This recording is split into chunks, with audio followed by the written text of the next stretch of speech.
The Minnesota House of Representatives Committee on Public Safety and Criminal Justice Reform will come to order. The clerk will take the roll. Chair Mariani. Present. Mariani, present. Vice Chair Frazier. Present. Frazier, present. Representative Johnson. Present. Johnson, present. Representative Edelson. Present. Edelson, present. Representative Feist. Present. Feist, present. Representative Grossel, excused. Representative Hollins. Representative Hollins.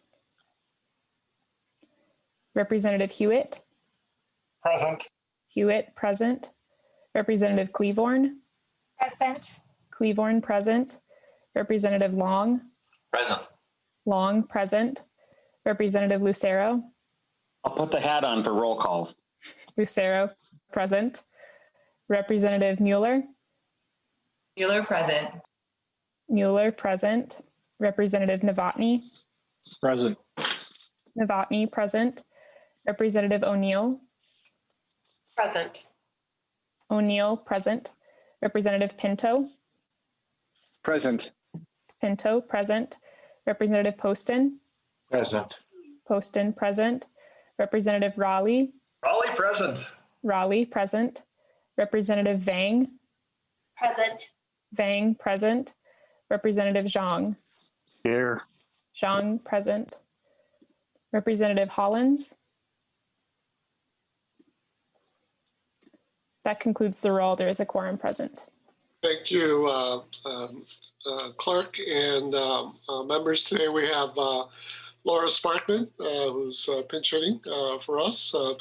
I have been in communication with our committee legislative administrator, and it sounds like she's on the mend. So we look forward to welcoming her back, I believe, next week. But Laura, thank you for helping us today.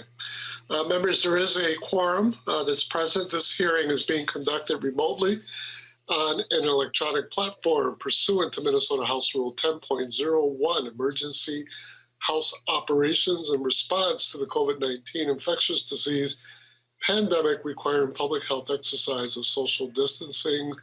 Members and people, citizens of the public can view Minnesota House Rule 10.01 on the Minnesota House website. You can also visit the committee page on that website for information about accessing this hearing versus streaming video, as well as instructions on how to participate in public testimony. Members, we haven't adopted the minutes in quite a while, and I really appreciate the members' patience for that. We do have some minutes, though, that we can't adopt today. There'll be a bit of a hole with some minutes going back a week. I think you all understand, and I appreciate your patience with it. But at this point, I'm hoping our Vice Chair Frazier can move the minutes of January 28th, January 29th, and February 2nd. Chair, I will move those minutes. Very well. The minutes of January 28th, 29th, and February 2nd have been moved by Representative Frazier. Discussion. Hearing no discussion, all in favor of that motion, please say aye. Aye. Aye. Aye. All same sign. Motion prevails. And the minutes of January 28th, January 29th, and February 2nd have been adopted. Members, today's agenda is simple in number. We have, and today is our second meeting this week under the chair's theme of investing in law enforcement excellence and accountability. Today we're going to hear about two bills, one that has not been introduced yet, but will be introduced this afternoon in floor session. And that's a bill that I'm authoring regarding police policy manual funding and standardization. And then the second part of the hearing, Representative Frazier will be moving House File 593, before us regarding standards and training board required to revise peace officer conduct standards. And so members, the first part will be an informational hearing. Obviously, we don't have the bill in our possession, and so we can't officially move. And so it will be my intention, however, to have, when the bill is introduced, be under consideration for an eventual omnibus finance bill from this committee. And so today is really meant to be an informational hearing, and we do have some testifiers that will come and share some wisdom with us, and hopefully we can enter into a good discussion with them. So members, as we discuss ways in which our local law enforcement, public safety, emergency responder agencies can enhance their excellence and increase their accountability to Minnesota laws in serving the public. And, you know, as we explored a week or two ago, an increasingly diverse public in many, many ways across a very big state.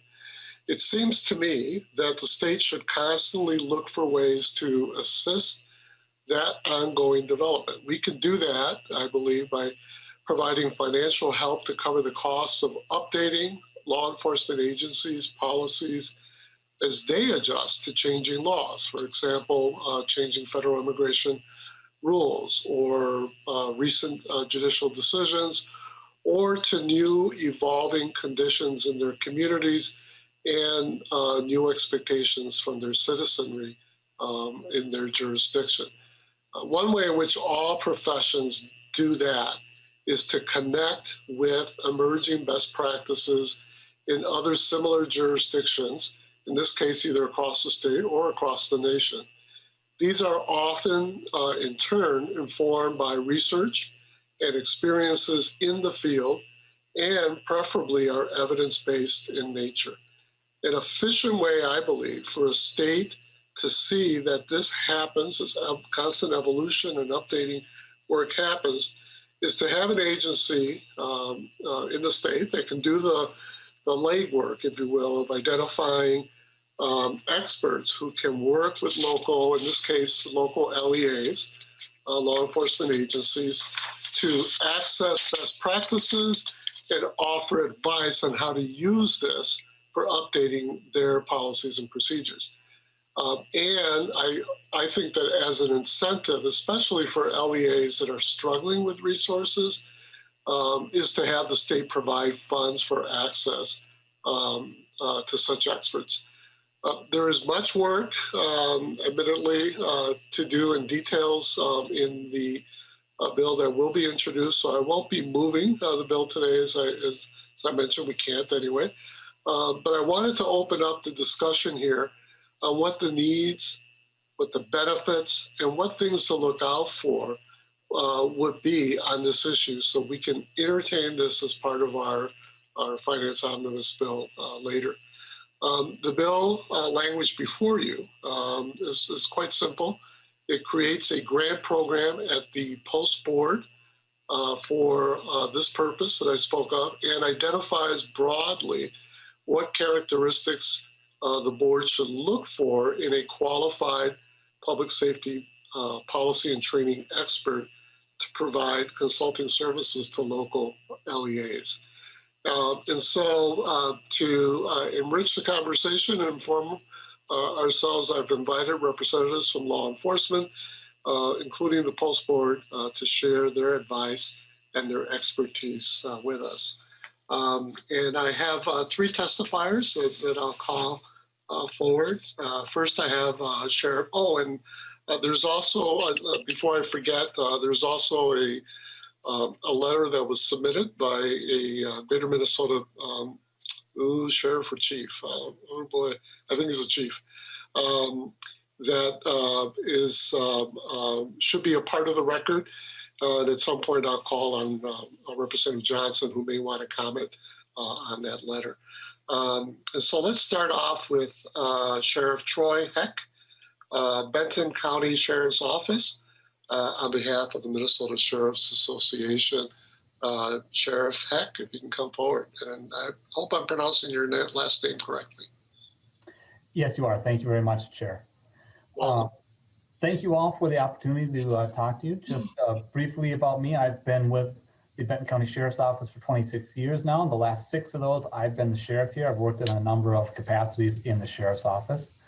In 2008, the Benton County Sheriff's Office adopted the Lexipol policy system as part of the implementation throughout the state of Minnesota through the Minnesota Sheriff's Association.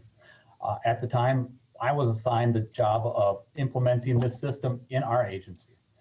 So we've had this system for over 12 years now, and I believe it's truly done remarkable things to enhance the services that we're providing to our citizens. Some of the things that I've seen over the last 12 years that I believe it's brought to us is first, standardization. The policies that we receive from Lexipol through our subscription are assembled by a group of subject matter experts. And what their job at Lexipol is to go through national best practices, comb through case law, comb through federal law and state law, and come up with policies that are defendable, are doing the right thing, are instructing our staff how to be the best law enforcement officer they can be in our current environment. I think that, to me, it just makes a lot of sense, given especially the size of our agency. It makes a lot of sense to pay someone who can do this at a very high level and produce excellent policies, rather than have myself or one of my staff try to reinvent this wheel. Frankly, with all the other responsibilities we have, I don't have the time to also try to do all the research and come up with these national best practices. And it just really makes a lot of sense to me to have Lexipol do that for us. And over the last 12 years, I think they've done a really excellent job for our agency and for the other sheriff's offices throughout the state that are using this. Standardization also means that as my deputies interact with other deputies that are our neighboring agencies, because we're all on the Lexipol policy system, we're all basically playing from the same sheet of music. There might be minor differences here or there, but if we need to help each other, we all kind of understand that we're on the same page and we're not going to have any conflicts because their policy is vastly different than my policy. It really aids in that smooth transition between agencies and really aids in that intra-agency cooperation. As I've looked at these policies over the last 12 years, I've developed, I think, 3 themes that I've seen come out of all of them that kind of form the basis for what is at the heart of all these policies. And that is a focus on public safety, a focus on officer safety, and a focus on building community relations.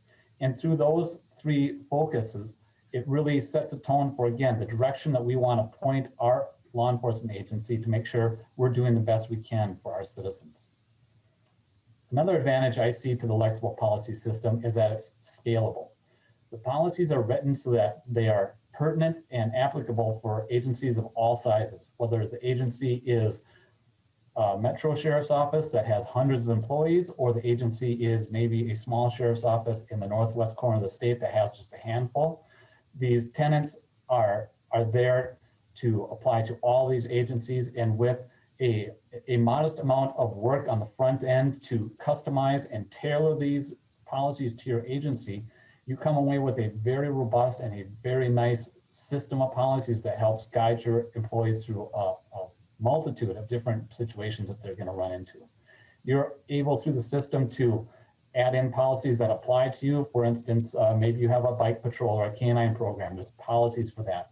And if you're an agency that doesn't have those, you don't have to have them in. So it's really a holistic policy system that works well no matter what size agency you have. In my experience, the system's also very user-friendly.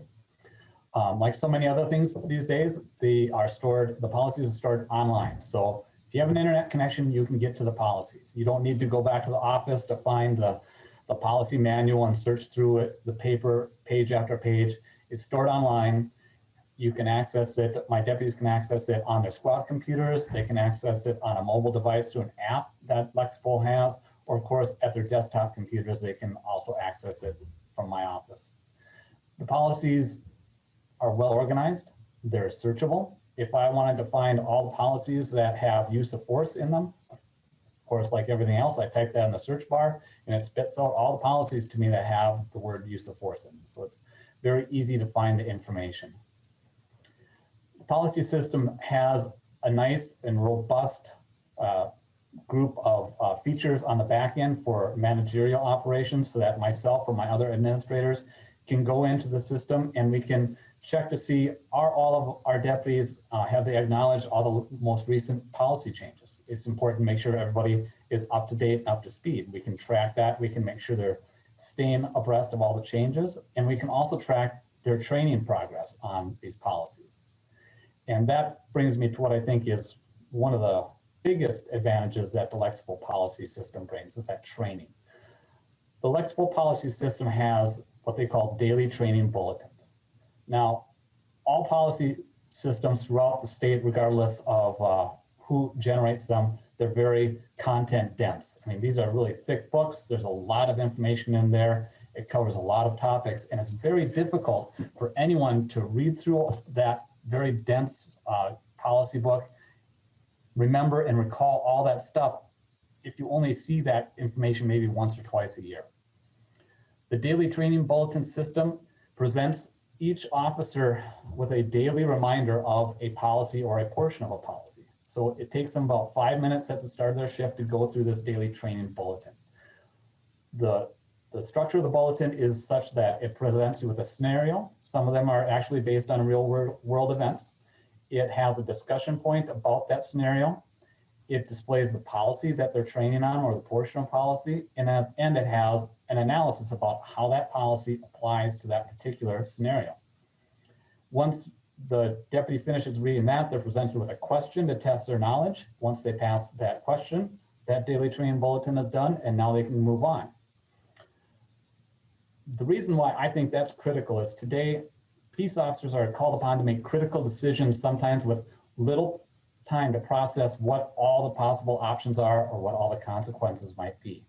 In these high risk, low frequency situations, officers have to have a thorough working knowledge of what their policy and directives are so that they are doing what we expect them to do. The daily training bulletins go through these policies and help remind officers every day what these policies are.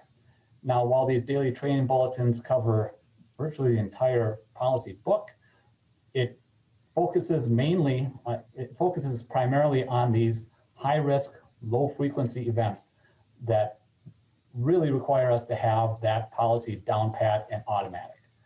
So I think again, that is really, to me, the critical plus to the Lexible policy system is that we're not only presenting our staff with good policies that are pointing them in the right direction, we're training them over and over again as to what they are so that it becomes automatic.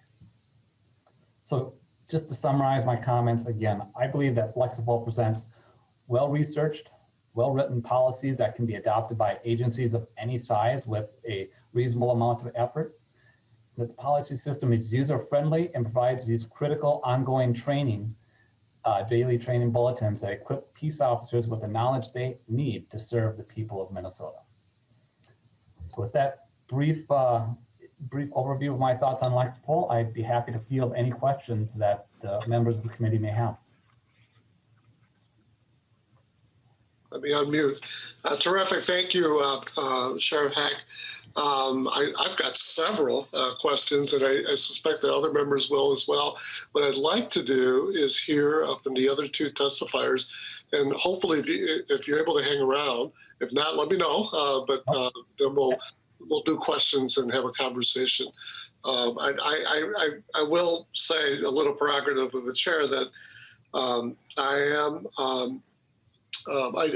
did look through some of the Lexible manuals and preparation for today, and I also glanced at different manuals of policies from local law enforcement, and there's just a lot of information there. I mean, I can certainly see, there's a thoroughness to it, which I think is appropriate, but I can certainly see, for me as a layperson, just the difficulty of being able to get through all that in a really smart way And so it seems to me any system that can help us, help anyone do that would be good.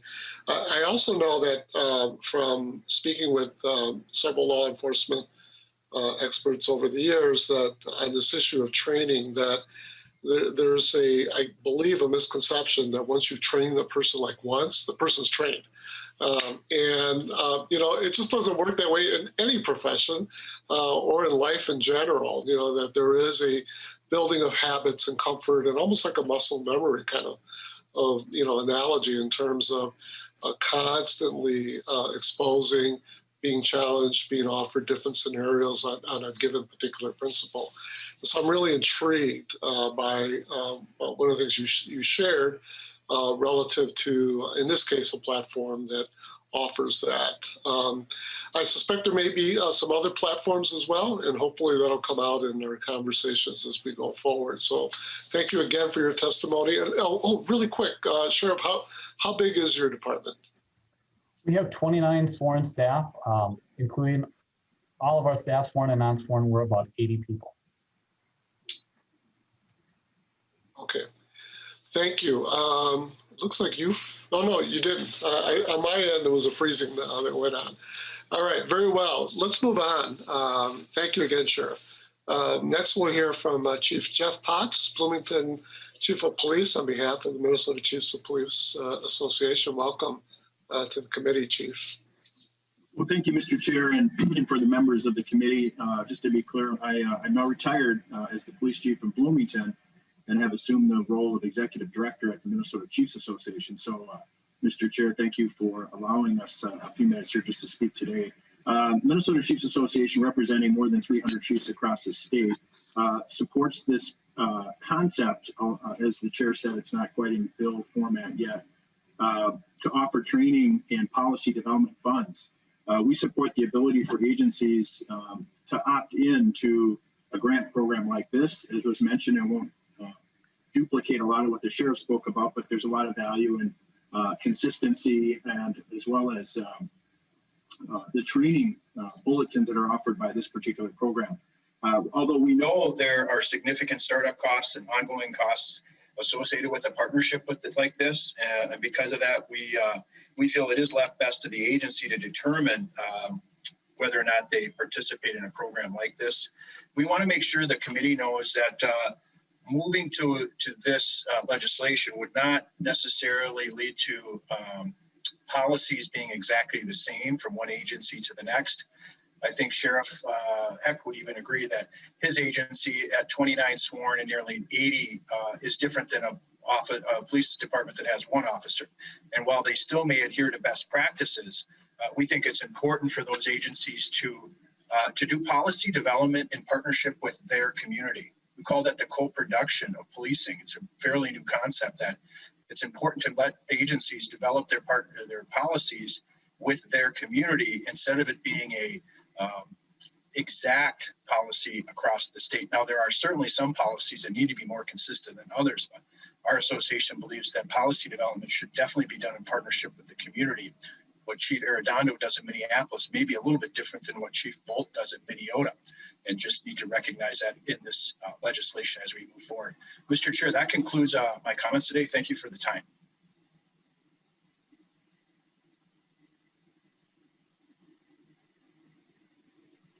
I guess I better stop muting myself. I got halfway through my appreciation of your testimony. Thank you for your time. Hopefully you can hang around, although I suspect there'll be some questions. I think there's some real interest in this issue of co-production and the making sure that our policies are aligned, not only with good, research, standardized policies, but also matching up with local conditions and communities. With that, members, I'd like to move on to hear from Chief Kelly McCarthy, who is chair of the Pulse Board. Chief McCarthy. Thank you, Chair Mariani and members of the committee. I believe Sheriff Heck really said it best, and I don't have a lot to add to his testimony. I would say that I am, full disclosure, a big fan of Lexipol, and I've introduced it into 2 agencies now. And what I have appreciated about it is exactly what Chief Potts was talking about, is that I was able to tailor it to the communities that I was working in.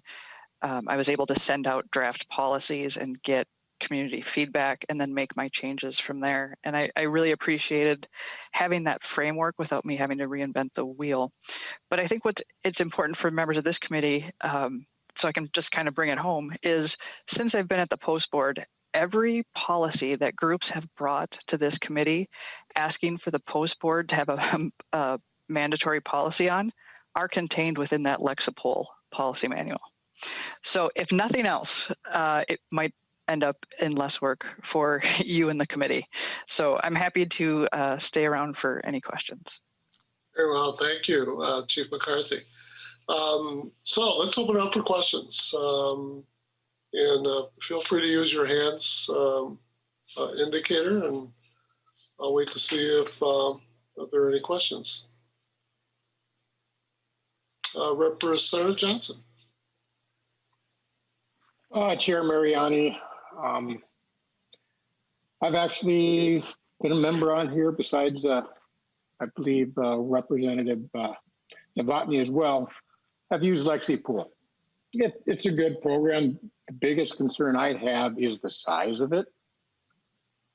Almost bigger than a medical manual. It's right now, my former department's LexiPool pages is 612 pages. Years ago when I started law enforcement, policy manuals were guidelines. The officers had discretion, but the policies and the policy manuals have gotten so big it's no longer guidelines. It's this way or the highway type deal. And it's gotten so big the officers can't even understand them. That's why they've had to do the training part of it every day, which is actually good. But I can share one experience I had with the training module. Yes, the policies can be tailored to that department. And we were going through it. And I ended up failing the training module. I went back and looked at it and looked at our policy, looked at my answers, and LexiPool failed because they didn't use the updates that our department had put in place.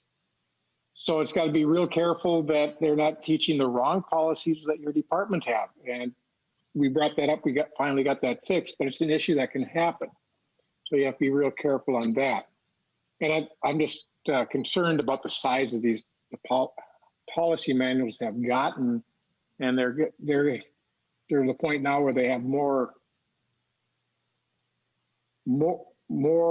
consequences on the policy side of it than actual violating state statute. So it's one of the issues I have. And I remember when my department went on it, and Chief Bolt's letter mentioned some of the issues that he has with it when he looked at doing it, using it in his department. When my sheriff's office went to it, at the time our chief deputy was on the committee that was going through it. They literally spent, I believe it was 9 months going through that policy manual before we even started getting to the point where we were going to adopt it. That's one person working for 9 months to do that. And we're not a large department. At the time, we had probably 18 to 19 sworn officers. Now you take some of these small cities like Minota, where I think it's a 2 or 3, where Chief Bolt is at. I think it's a 3-man department. You take that chief or one person away for 9 months.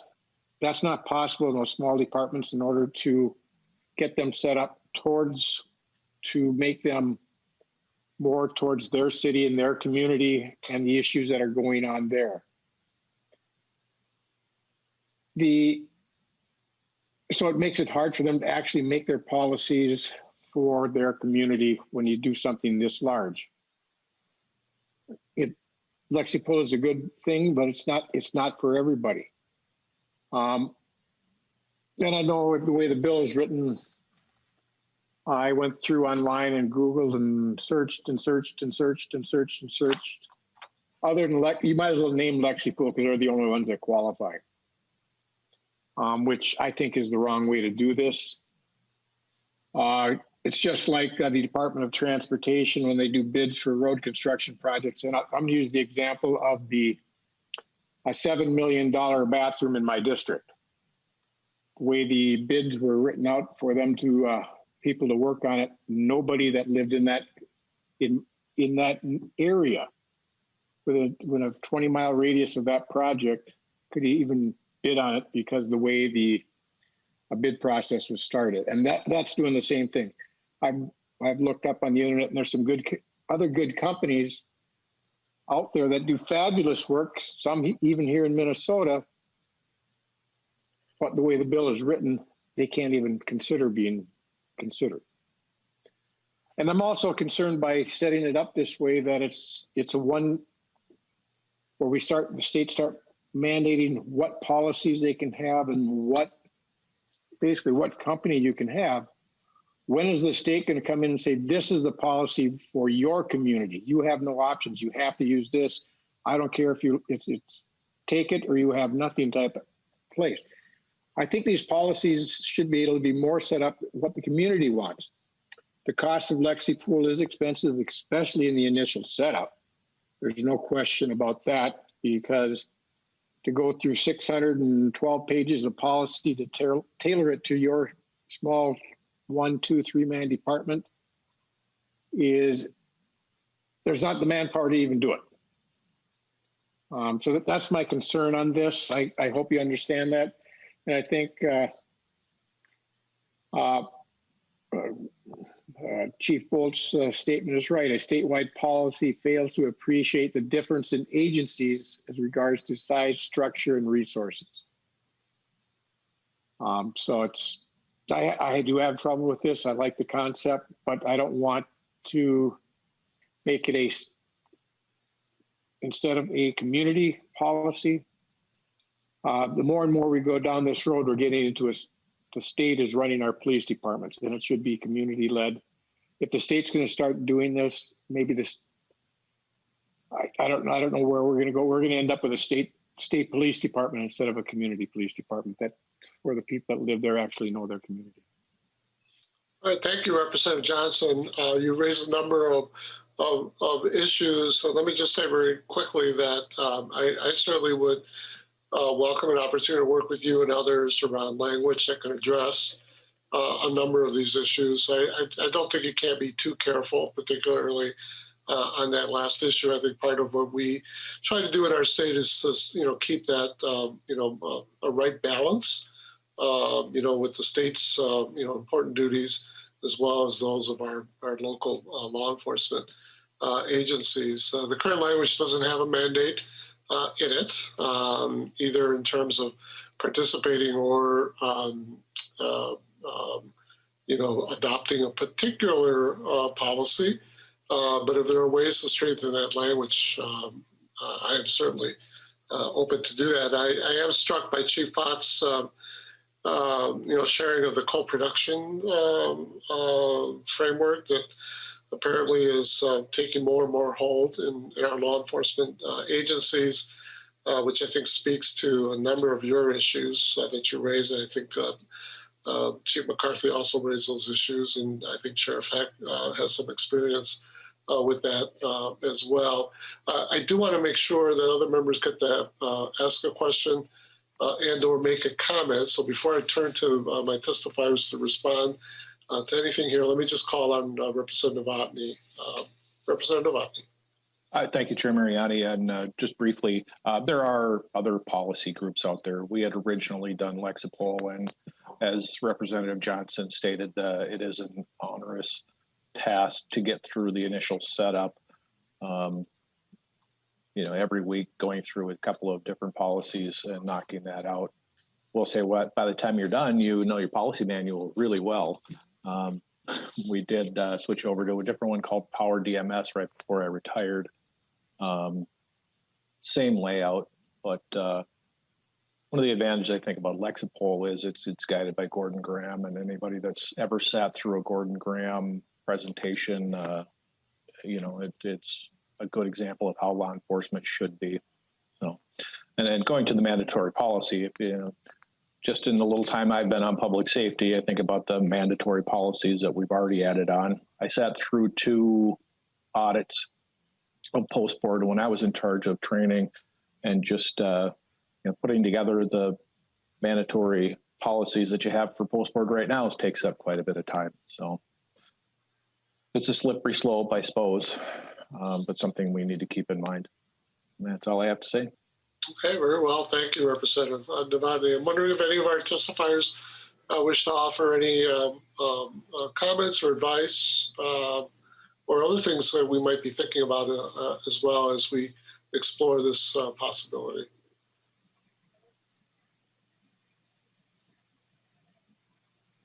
Mr. Chair, if I may. Yes, please, Sheriff Heck. Yeah, I don't want to sound like I'm going to come across as a Lexipol policy salesman. I swear they're not paying me anything to say these things. The comments about there being a time investment is correct. There is an investment in time that goes on the front end to make sure that your policies are set up properly. And I would also agree with Representative Novotny that you definitely know your policies by the time you're done with this. And I don't know that that's necessarily a bad thing. You can, in the Lexipol policy system, you can make it as voluminous as you want, or you can trim it down to just, the required post-board policies. You have the option of including these policies or not including them.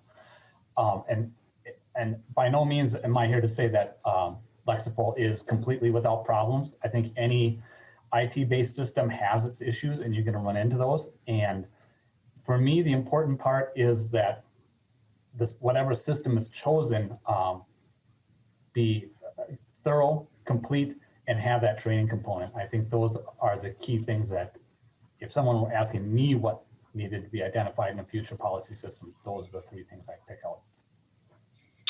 Very well, thank you, Sheriff. I'm wondering, either you or Chief Potts or Chief McCarthy, one of the things that we don't address in the draft before us, and it has to do with a number of you have already, adopted, participated in, used, it's probably the better language, a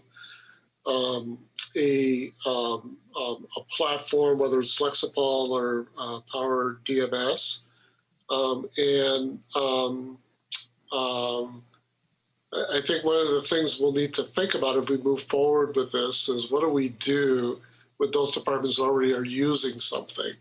And so any advice, I mean, obviously, you're already using it, why should the state, participate? But I kind of suspect that there's still an important role for the state to continue to support, your use with this.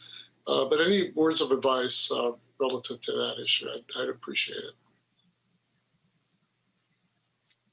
Well, Mr. Chair, I'll weigh in on that question if you'd like.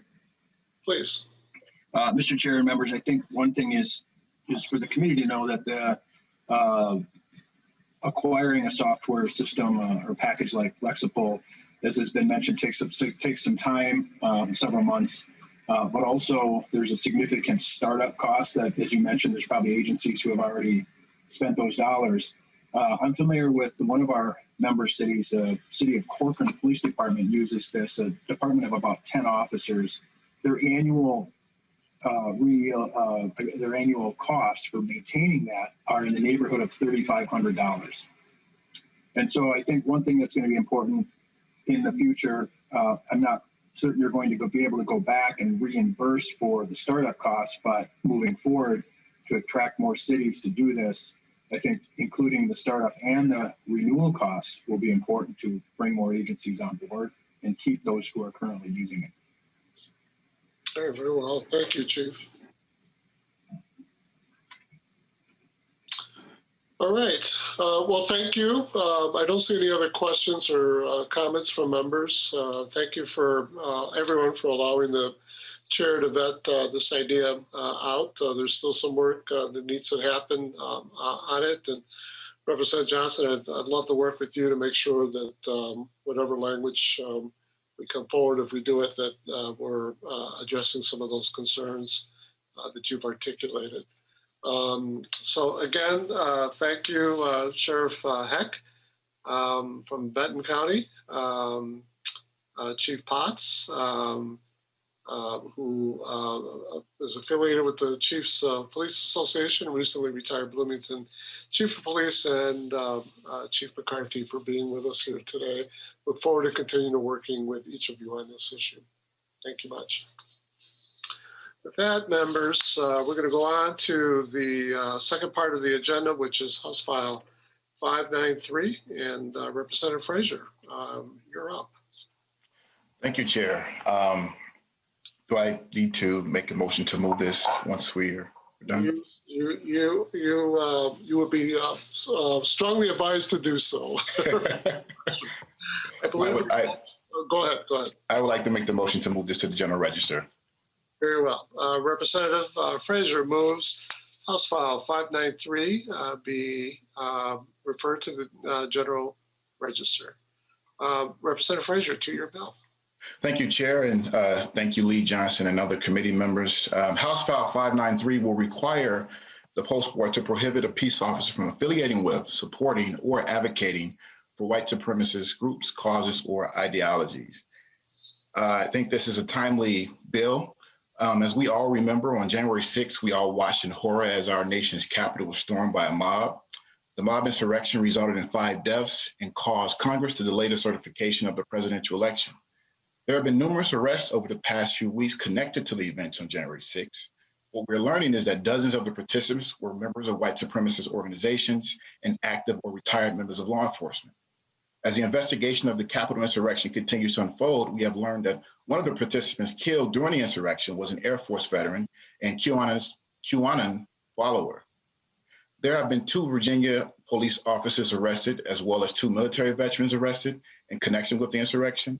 In addition, there are dozens of ongoing investigations being conducted by law enforcement agencies around the country to find out whether their own members participated in the deadly insurrection at the U.S. Capitol. Now, many of you may know Congress recently released an unredacted version of a 2006 intelligence assessment by the Federal Bureau of Investigation titled White Supremacist Infiltration of Law Enforcement. The report had multiple conclusions, but I would like to highlight one in particular. The report concluded that although white supremacist groups have historically engaged in strategic efforts to infiltrate and recruit from law enforcement communities, current reporting on attempts reflects self-initiated efforts by individuals, particularly among those already within law enforcement ranks, to volunteer their professional resources to white supremacist causes with which they sympathize. I can tell you that's very concerning, that being the case. And I also point out, most recently, Homeland Security Secretary Alejandro Mayorkas said the type of domestic terrorism seen at the Capitol is one of the greatest threats to the U.S. right now, echoing the findings of a 2020 Homeland Security report. In addition, Defense Secretary Lloyd Austin has ordered a staggered pause of operations across the entire U.S. military over 60 days so commanders can review the handling of extremism among their ranks. Now, here's why this bill is important for our communities. It is necessary for law enforcement agencies to have the faith and trust of all Minnesotans in order to effectively operate and perform their important public service to communities all across our state. A licensed peace officer affiliation with, support, or advocacy for white supremacist groups, causes, or ideologies is patently inconsistent with each licensed peace officer's duty to protect and serve each and every Minnesotan with equal vigor. A licensed peace officer's affiliation with, support, or advocacy for white supremacist groups, causes, or ideologies is highly likely to cause a heightened level of distrust among Minnesotans who come from communities where there are already fractured relationships between the community and police. Now, I don't believe House File 593 is going to solve all our problems. I believe it's a small step in the right direction, but I do believe it's a very important step in the right direction for our state. With that, Chair, I'll yield to the testifiers. Very well, thank you, Representative Frazier. And I do see 3 testifiers. Mr. Justin Terrell, Minnesota Justice Research Center, Angela Myers from the Minneapolis NAACP, and Amber Jones from Minnesota Council African heritage. And so we'll take them in that order. Mr. Terrell, welcome back to the committee. Please state your name for the record and give us your testimony. Thank you, Chair Mariani and Vice Chair Frazier. I'm also joined by Dr. Katie Remington Cunningham, who will go over some data that we've brought to this body today. My name is Justin Terrell. I'm the Executive Director of the Minnesota Justice Research Center. Our organization is a 50c3 nonprofit focused on research, education, and policy. We believe that our work is designed to transform the justice system to make it more humane, effective, and operate with the public's trust. Today, we're here to, at the invitation of Representative Frazier, we're here to offer some of our preliminary findings from our Trust in Policing report that we'll be putting out at the end of the month. And like I said, I have my research director, Dr. Katie Remington Cunningham, here to go over some of those findings. But first, I just want to say, just echo some of the comments that have been made already, that recent events, from Charlottesville to the murder of Ahmaud Arbery, to George Floyd, the killing of George Floyd and the unrest that followed, and the events on January 6th, all prove that we have a problem in this country, specifically with white nationalists targeting police and utilizing recruitment tactics and trying to infiltrate and get intel from those bodies. We have a problem with trust. I spoke to a couple of officers before I decided to make these remarks today. And one of the stories that I heard was a young man who I mentioned last time I testified in front of this body, who was killed through community violence. When the officers on the scene tried to revive him, there were community members there who were saying that he was actually doing more harm. What does it mean when our community can't even trust the police to try to save the lives of victims of community violence? That tells you that we have fallen very far from a standard of trust that is needed to do this work. It's the responsibility of the bodies who govern police, that govern police, to interrogate threats to the standards of law enforcement and propose solutions that build trust. This requires courage. I would just want to be clear, interrogating white supremacy is not easy for our institutions, given the gross racial disparities that they produce.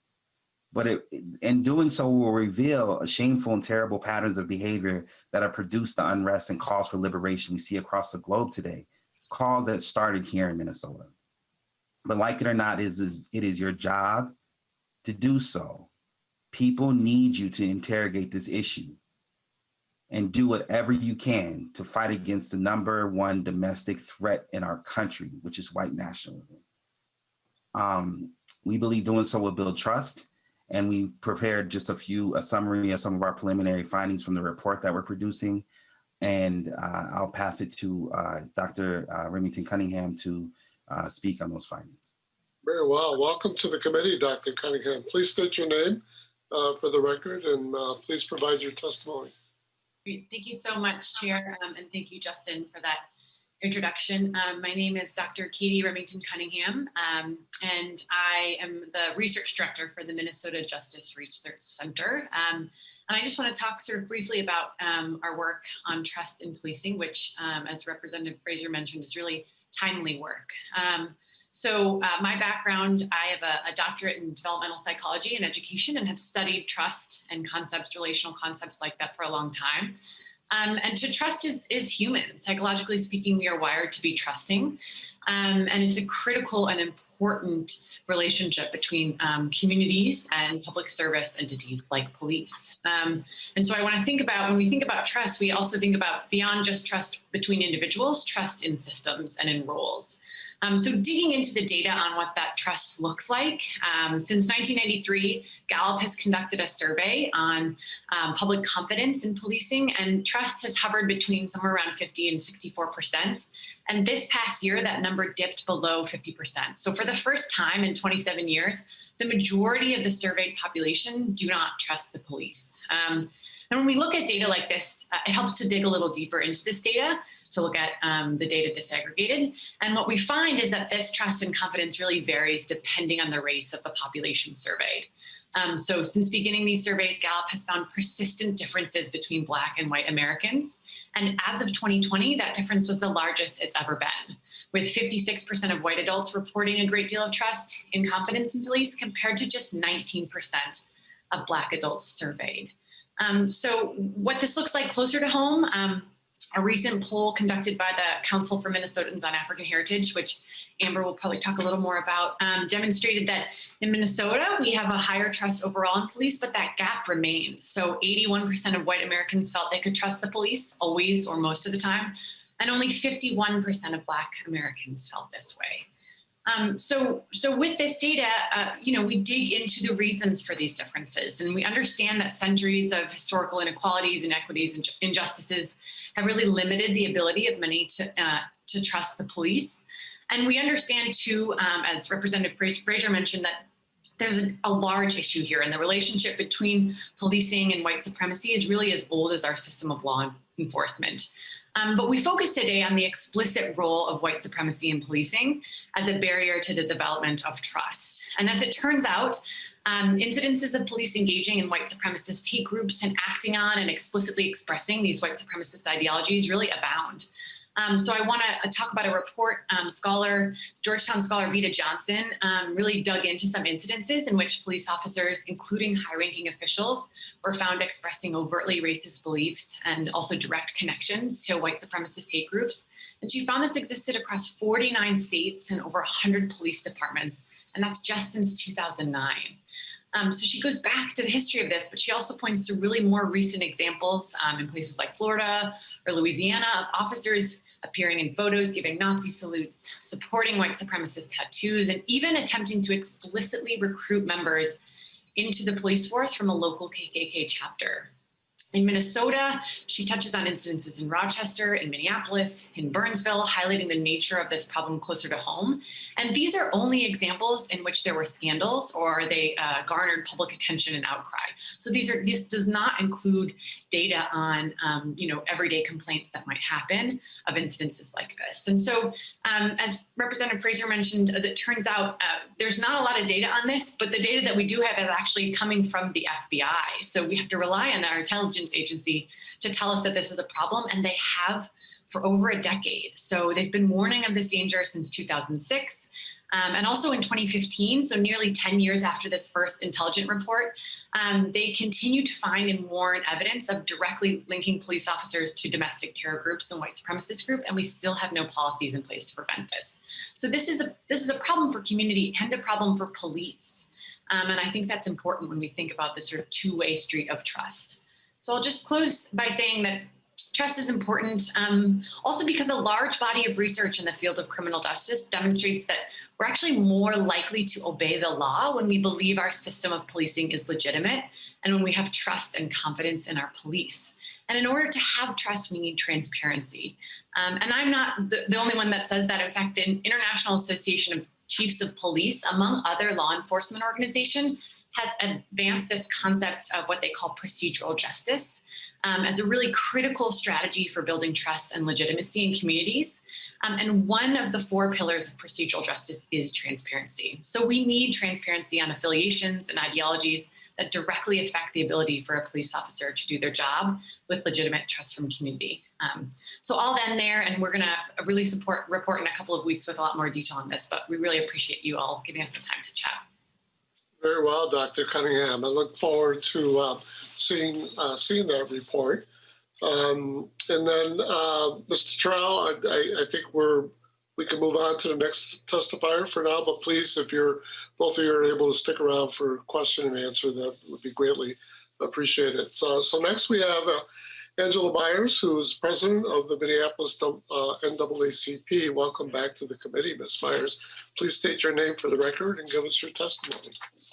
Yes, thank you, Chair, and thank you, Vice Chair Frazier, for having me. My name is Angela Rose Myers. I am the president of the Minneapolis NAACP, which stands for the National Association for the Advancement of Colored People. And we were established in 1909. The Minneapolis NAACP was established in 1913 and has been serving the Minneapolis community for over a century. Our mission is to secure the political, educational, social, and economic equality of rights in order to eliminate race-based discrimination and ensure the health and well-being of all persons. A major part of our mission that we fight for is actually rooting out white supremacy. In 2006 and 2015, the FBI has warned of white supremacists in law enforcement. These reports validate community suspicions and community histories of police ties to white supremacist organizations. 2/3 of African Americans do not trust or look unfavorably on police departments. These reports tell us that the police departments are being intentionally targeted and infiltrated by white supremacist groups. This should be a concern for police departments, government entities, and community. As the insurrection of January 6th showed us, white supremacist groups are ready to violently attack the very foundation of our government. Naming and removing white nationalists, white extremists, and white supremacists is necessary. It is a necessary step that needs to be taken in order to regain the trust of our community. Lack of trust in police is directly tied to lack of trust in our government. And by taking actions to root out white supremacy in police departments, we can also take steps to root out white supremacy in our government. White supremacy, white supremacist ideologies have no place in our government, have no place in our country, as they do not reflect the values of regular day Minnesotans. So by not recognizing the destruction and prevalence of white supremacy in our police departments and in our state right now, it calls into question the competency, the legitimacy, and the authority of our elected officials, our government, and our police departments. So it is crucial that we name white supremacy, that we condemn white supremacy, and that we stand against overt racism and white supremacy today. I will leave with the committee a list of resources and references to the FBI report in 2006 and 2015, as well as links that have proven white supremacists have proven and exposed white supremacists in police departments across the country. As mentioned earlier, there have been exposed from FBI investigations police linkings with white supremacist groups in over 40 states and 100 police departments. And I'll leave those links with the committee below. So thank you for your time, and thank you for having me. Thank you, Ms. Myers, for being with us today. And hopefully you can also hang around in case there are questions or clarifications from members. Next, we have Amber Jones from the State of Minnesota Council of African Heritage. Welcome to the committee, Ms. Jones. Please state your name for the record and give us your testimony. Thank you, Chair Mariani, Vice Chair Frazier, and members of the committee. My name is Amber Jones, and I serve as the Outreach Coordinator for the Council for Minnesotans of African Heritage, one of our state ethnic councils. So we thank you, the leadership of this committee, for the dedication to this work. I'm here today, obviously, to testify on HF 593, by providing more research the council has conducted in the past year as it relates to policing. So in August 2020, just months after the murder of George Floyd and the subsequent uprising, the council partnered with the Othering and Belonging Institute at UC Berkeley and Prosperity Now to design a nationwide poll with an accompanying Minnesota poll on various reforms to policing. This poll surveyed 500 adults in Minnesota with an additional oversample of 500 Black Minnesotans. In this poll, as has already been stated earlier in testimony, it shows that 81% of white Minnesotans felt that they could always or most of the time trust the police, while only 51% of Black Minnesotans felt the same. So that is a 30-point gap. And obviously there are many reasons why this gap is so large. And we have a wealth of data that shows how Black Americans have been over-policed, over-incarcerated, brutalized in so many ways, as well as the systemic ties between modern American policing and slave patrols pre-abolition. And I know that your committee has been going extensively into historical data, so I won't go too much into it, but I just thank you for all the work that you all are doing to really understand the root of this issue. And so as we look ahead, additional reform proposals that we polled in this specific report signify that there is a desire for Black Minnesotans to see efforts to increase trust in the community between police by implementing reforms that increase accountability for peace officers and also increase familiarity with them, among other things. And some of these reforms do include residency requirements, so requiring police officers to live within the city or town in which an officer serves. That's 80% of Black Minnesotans supported that proposal. Liability insurance requirements at 73%, and independent civilian oversight review boards at 68%, just to highlight some of the things that we did poll in this report. However, when we look at instances like what happened on January 6th at the Capitol, and seeing how many of those who participated and those arrested were current or retired law enforcement officials, when we see some of the things that we have endured in recent incidents throughout our country and state, as well as the different pieces of data that have been referenced in testimony, this should be a signal to our governing authorities to really assess how entrenched white supremacy is within law enforcement entities. We cannot talk about reform. We cannot talk about diversifying police forces.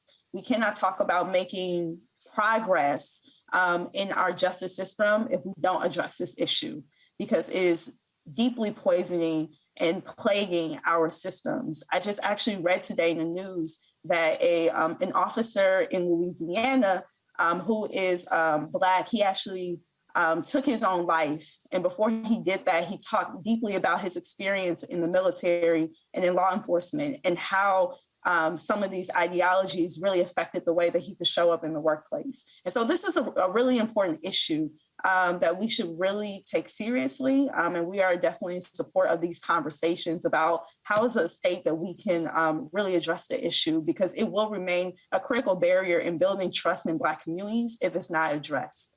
So I just thank you again, Chair Mariani and Vice Chair Frazier for authoring the bill, and just members of the committee for your time and commitment to this conversation. I can definitely say that within the community, there's a lot that we are carrying right now as we are dealing with all the multiple issues when it comes to the pandemic and what's happening in our state and our country. And so we just thank you so much for your commitment to this conversation. We have submitted our data from the poll to the committee today, and we are always welcome to return to discuss it in further detail, especially as you start to consider additional proposals through legislation throughout the session. Thank you so much. Thank you, Ms. Jones. And the chair will make sure that all committee members will have access to the data that you've submitted. Thank you for that, and thank you for the work of the Council of Minnesotans of African Heritage. Representative Frazier, let me just quickly turn to you. I know there's a couple of amendments here, and so I'm wondering whether you want to advise that we do the amendments first, and then open up for discussions about the overall bill, hopefully including your testifiers, or do you want to do questions now and then do amendments later? I'd advise we do the amendments first. Okay, very well. So members, there is an A1 amendment, and who's offering that amendment? Mr. Chair, Rep. Lucero will offer that. Representative Lucero moves adoption of the A1 amendment to House File 593. Representative Lucero. Thank you, Mr. Chair, and thank you, Representative Frazier and testifiers. I think the conversation on white supremacy is a very serious one and a very concerning one. And I agree that it has no place in our public. It has no place in society, let alone our law enforcement or any employees of government or anywhere, right? Employee, non-employee, anybody. It doesn't have any place. And it is very dangerous and harmful to other fellow citizens of this great state and country. But it doesn't stop there. I have a concern of more than just white supremacy.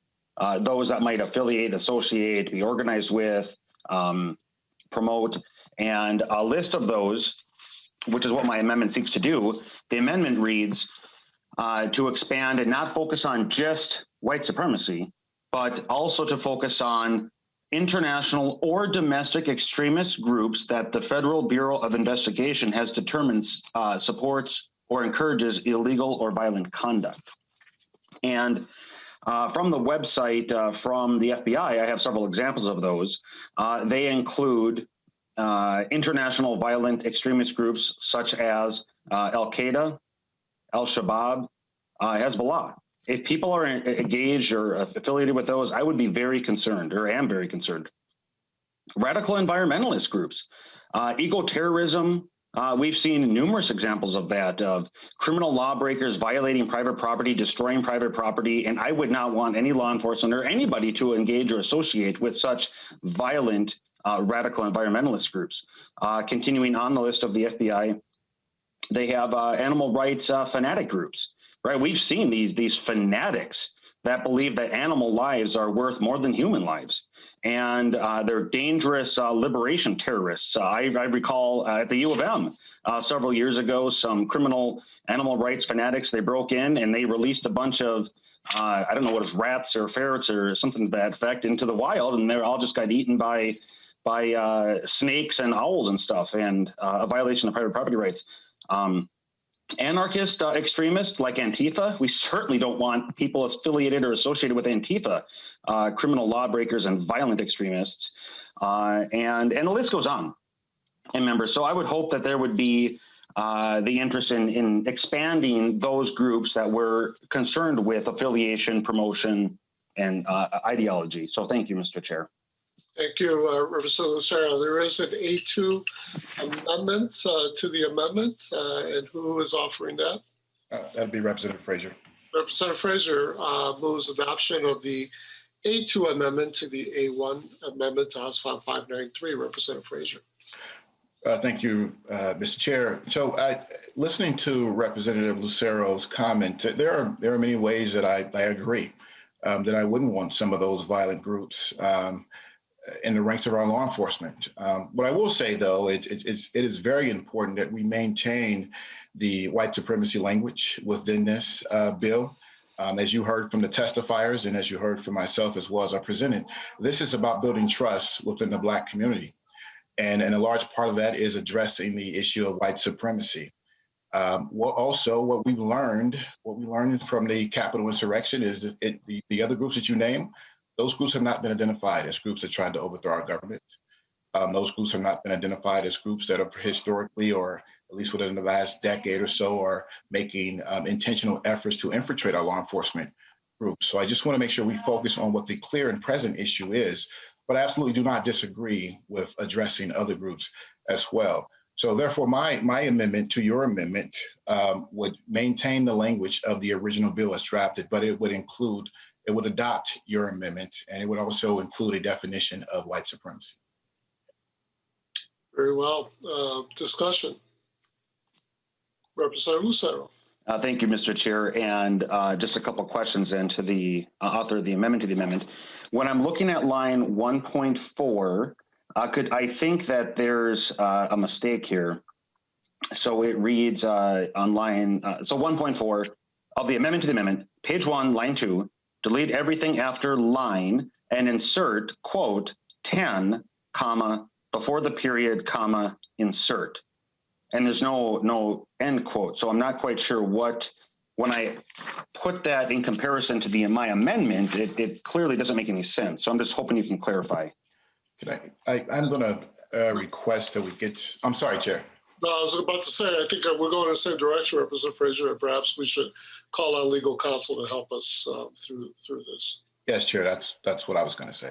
Very well. Mr. Chair, this is Jeff Diebel. Yes, Mr. Diebel, please.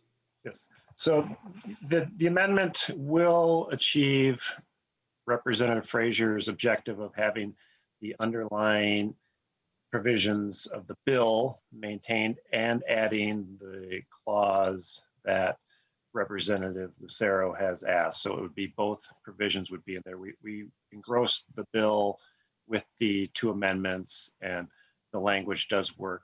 I think this is a tricky business when you're trying to amend amendments, because you have to put instructions in to both amend the amendment and then amend the underlying bill as well. So it doesn't look like we're used to seeing things, but by shifting that, we delete line 9 and we put in line 10 in the amendment, and that shifts Representative Lucero's language down to the end of line 10, as opposed to replacing what Representative Frazier had proposed in his bill. So I hope that explains things, but we have run the test, and as far as the revisor system, and it does accomplish Representative Frazier's objective. Mr. Diebel, when I saw the amendment, I was a little thrown too. And you're absolutely right. You know, that amending amendments is technically complicated. Involves technically complicated construction. That's why we have folks like you to work on those and then explain those to us. Representative Lucero. Thank you, Mr. Chair, and thank you, Mr. Diebel. Far be it from me from arguing or disagreeing, but I just want to resubmit for consideration. I believe that there's a quotation that's missing after 10, because the way it's written right now, the comma before the period, comma insert would actually become part of the bill language. I strongly believe that there's a comma or a quotation missing. Additionally, the reference before the period, there is no period that I can see, so I'm not sure what period is being referenced. But again, if a fix is needed, it possibly would potentially be a technical fix. That's correct. Mr. Diebel. Mr. Chair, the missing quotation is actually on line 1.5. That matches up with the one before 10 on line 1.4. So that's the pair, and then there's another pair on 1.5. And so what we're doing, we're putting in an instruction to amend the underlying bill. So that's we're not putting that into the text of the bill, we're putting it into the text of the amendment, and that's why it's in a quotation. So again, we have run this language, and it does come out that if both amendments are adopted, it will be both clauses included in the system. So the revisor should have things in order when these documents are presented to them after the committee. Thank you, Mr. Diebel. Important to have that on the record. Representative Lucero? Thank you, Mr. Chair. And that's why elected officials should never disagree with our very competent counsel. So then I guess I would have a question then for the amendment to the amendment author. So when I'm looking at the language, I would normally agree, and I think this is, I don't have a disagreement with defining white supremacy, except for this. So my question is, when I'm looking at it, you include ideology. So white supremacy is obviously dealing with race. But included in your definition, you have ideologies that, and then I'm skipping some words to help punctuate this. Ideologies that promote religious bigotry. Why did you choose to include religion when you're talking about race? I don't think. Representative? Sorry, Mr. Chair. Thank you, Chair. Representative Lucero, thank you for pointing that out. I don't believe that white supremacy is only relegated to race. White supremacy is a supremacy over all things that aren't white. So that is why I included religion as well. Very well. Representative Lucero. Okay, so all things that are not white, well, I don't know what color religion is, which is what my concern is. I mean, religion can be anybody can believe it. So that clearly doesn't make any sense. And here's where part of I guess my next question for the bill or the amendment to the amendment author would be. So we haven't had the opportunity, unfortunately, to meet in person yet, to form a relationship yet, but so you don't know very much about my background. But I was married in a mosque. My wife's side of the family was Islam. And so we were married by an imam. And I, the fact that all my in-laws are of the Islam faith, when I'm reading this language, as you have it written, religious bigotry, I do know that Muslims, they strongly profess there is no God but Allah, and Muhammad is his prophet. That to me seems like it's a very definitive statement. And if I were to say, which is what I believe, that Jesus Christ is the Son of God and the only God, are those examples of religious bigotry? Because one could simply and very easily interpret it as an extremist or bigoted or narrow-minded, or however some of these languages are used. And then if somebody is attending a mosque or a church and they believe they're sincerely held religion, that their God is the God, why would that not be considered bigotry per the clear language of your amendment? Representative Frazier. Thank you, Chair. No, I do not consider the fact that someone is practicing their religion or believing in their faith to be bigotry. Representative Lucero. Representative Lucero. Okay, then, Mr. Chair, just for clarity, then for the committee, what does if making a statement of profession of faith of one's tenant of their faith and saying that the other person is wrong and having a dogmatic belief, what is, if that's not it, what is religious bigotry? I believe when you're taking, sorry, Chair. Thank you, Chair. Representative Lucero, to me, the bigotry would be if you are using your beliefs to take actions in a hateful way toward another group based on their beliefs. Very well.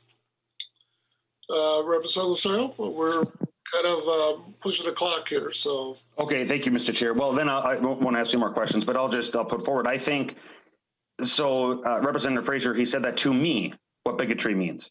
Well, this isn't, if this were to pass and become law, it's not a matter of what you and I believe, it's a matter of how the court interprets it, how the court interprets this language. And so we need to be very clear. And I don't think the language is very clear right now, because bigotry, as Representative Frazier just said in his opinion, has to do with action. But I don't think it's just action. I think it's beliefs or statements can easily be wrapped up in this language because it's very vague.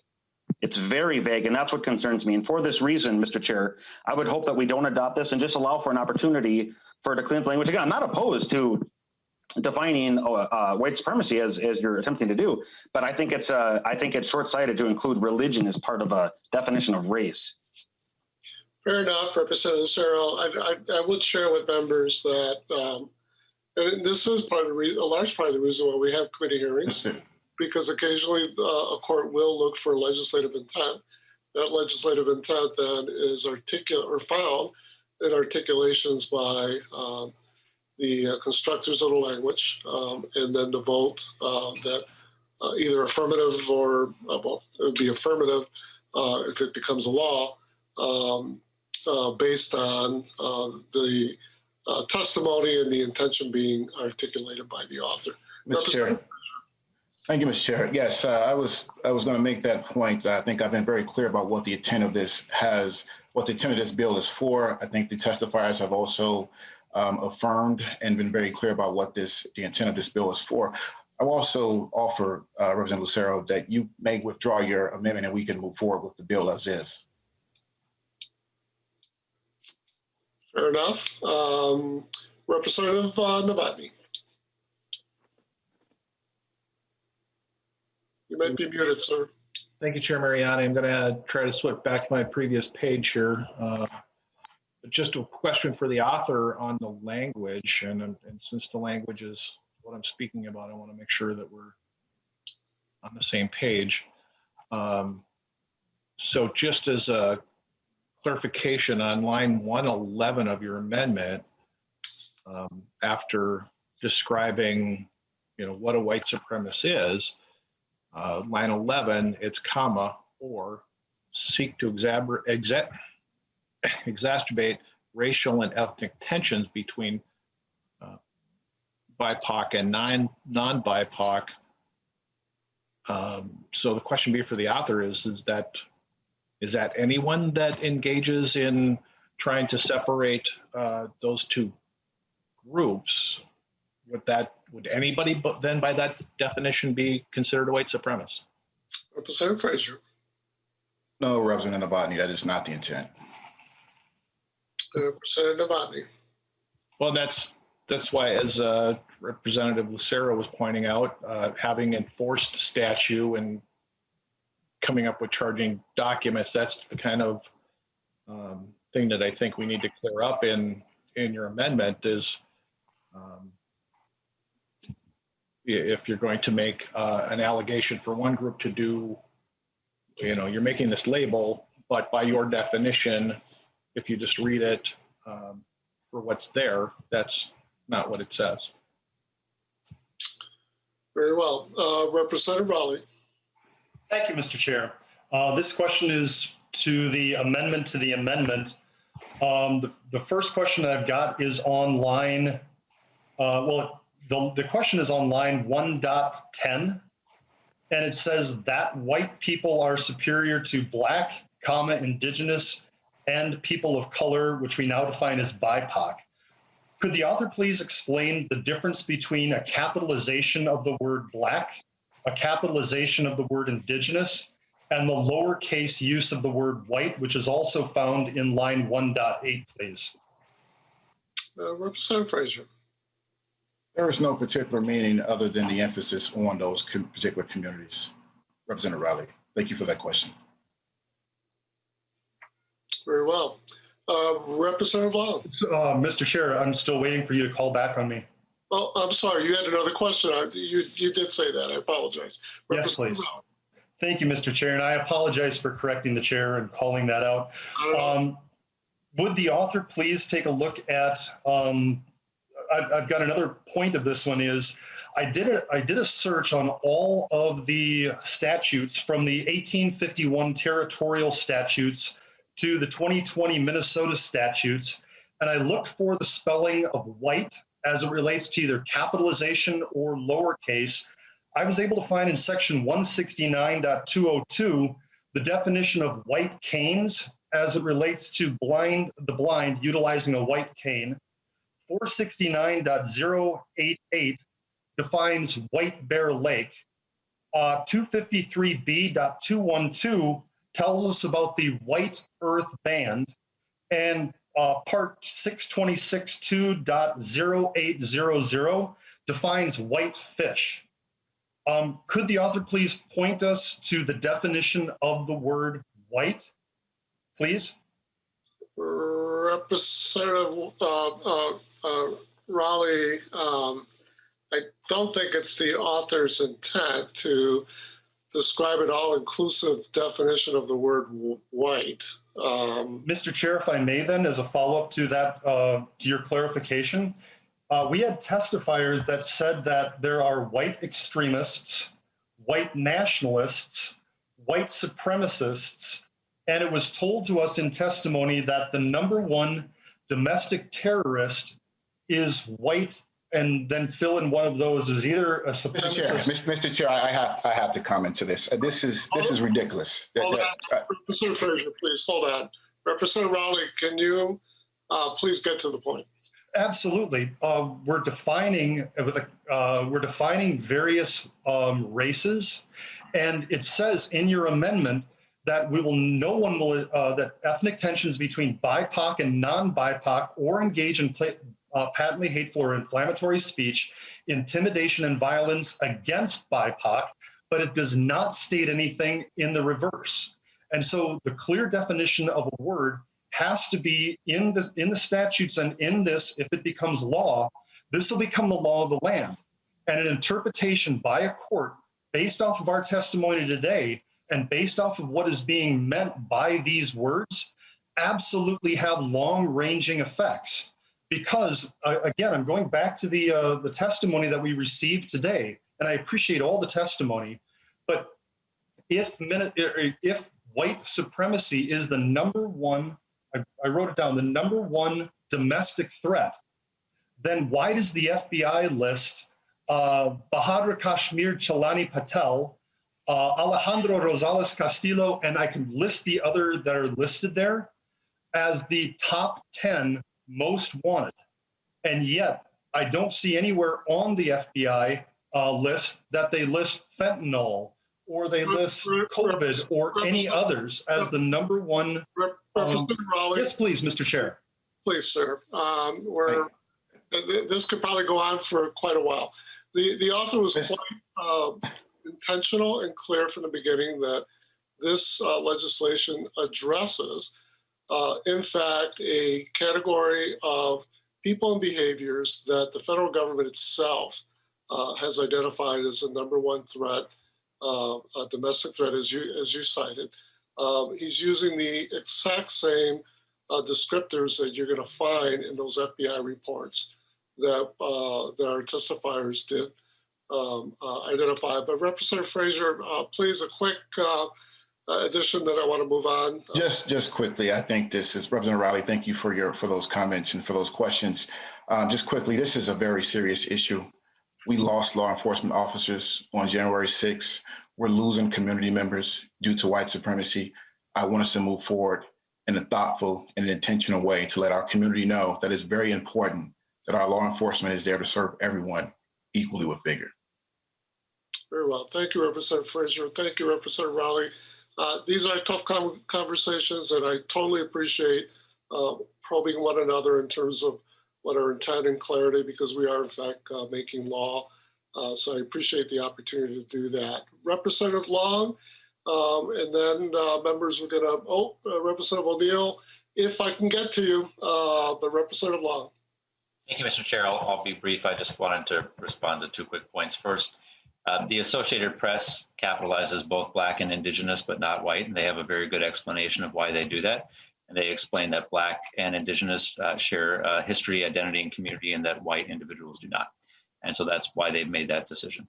I wanted to also respond to Representative Lucero's questions. I think that the reading that Representative Lucero was giving to the amendment was missing a key word, and that word was "and," which promote white supremacy and promote religious and racial bigotry. So if read in context, I think it's very clear that racial bigotry on its own was not the author's intent, that it must be combined with promoting white supremacy.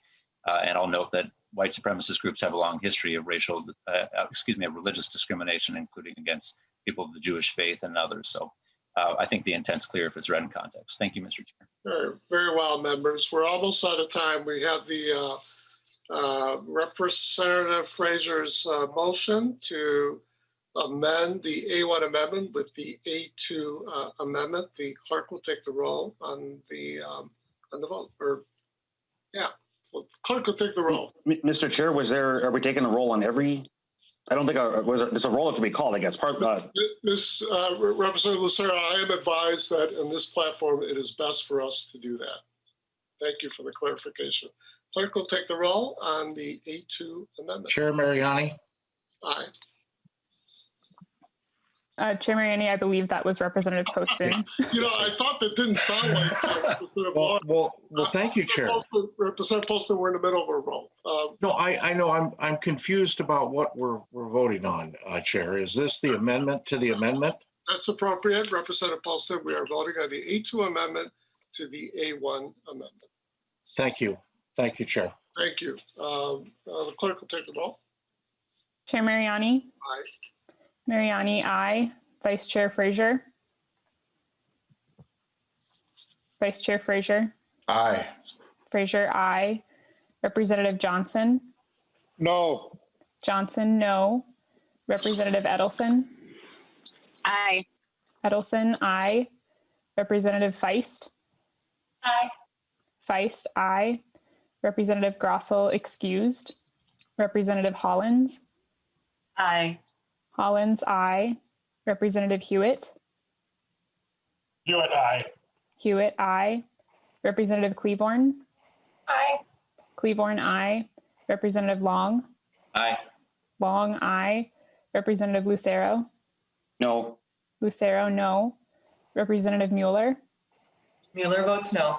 Mueller, no. Representative Novotny. No. Novotny, no. Representative O'Neill. No, a very problematic definition, and I didn't get to speak again. O'Neill, no. Representative Pinto. Aye. Pinto, aye. Representative Poston? No. Poston, no. Representative Raleigh? No. Raleigh, no. Representative Vang? Aye. Vang, aye. Representative Zhang? Aye. Zhang, aye.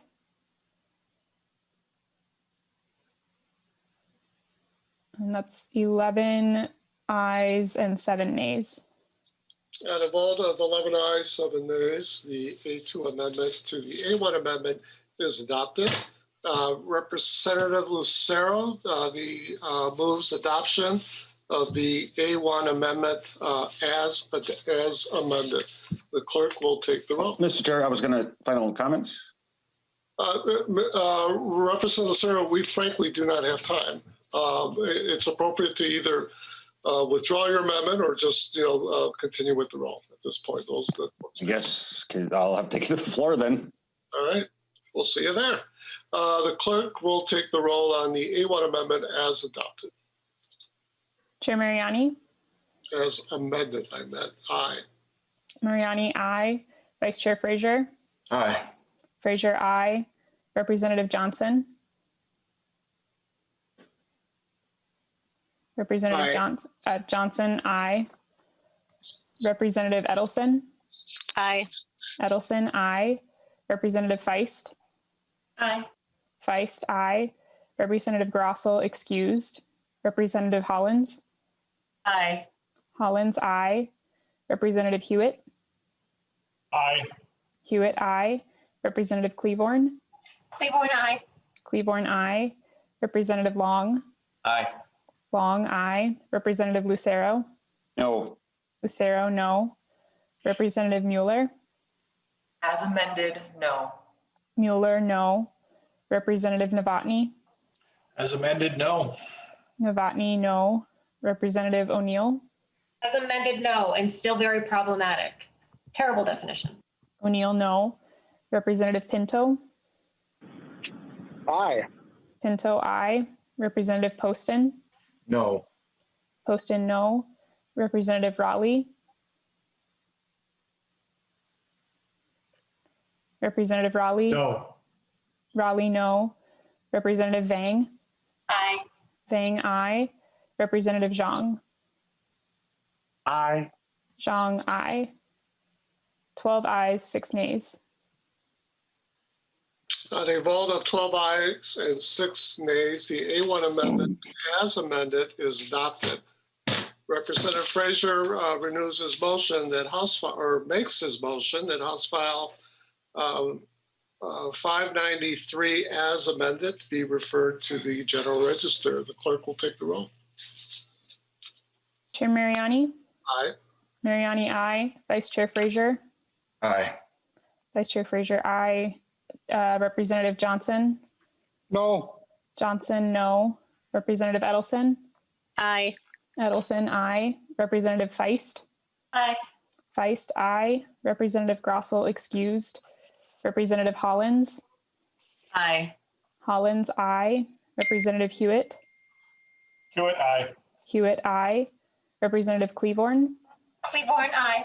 Cleaborn, aye. Representative Long? Aye. Long, aye. Representative Lucero? No. Lucero, no. Representative Mueller? Mueller votes no. Mueller, no. Representative Novotny? No. Novotny, no. Representative O'Neill?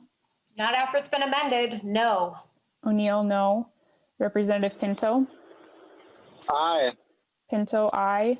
Representative Poston? No. Poston, no. Representative Raleigh? No. Raleigh, no.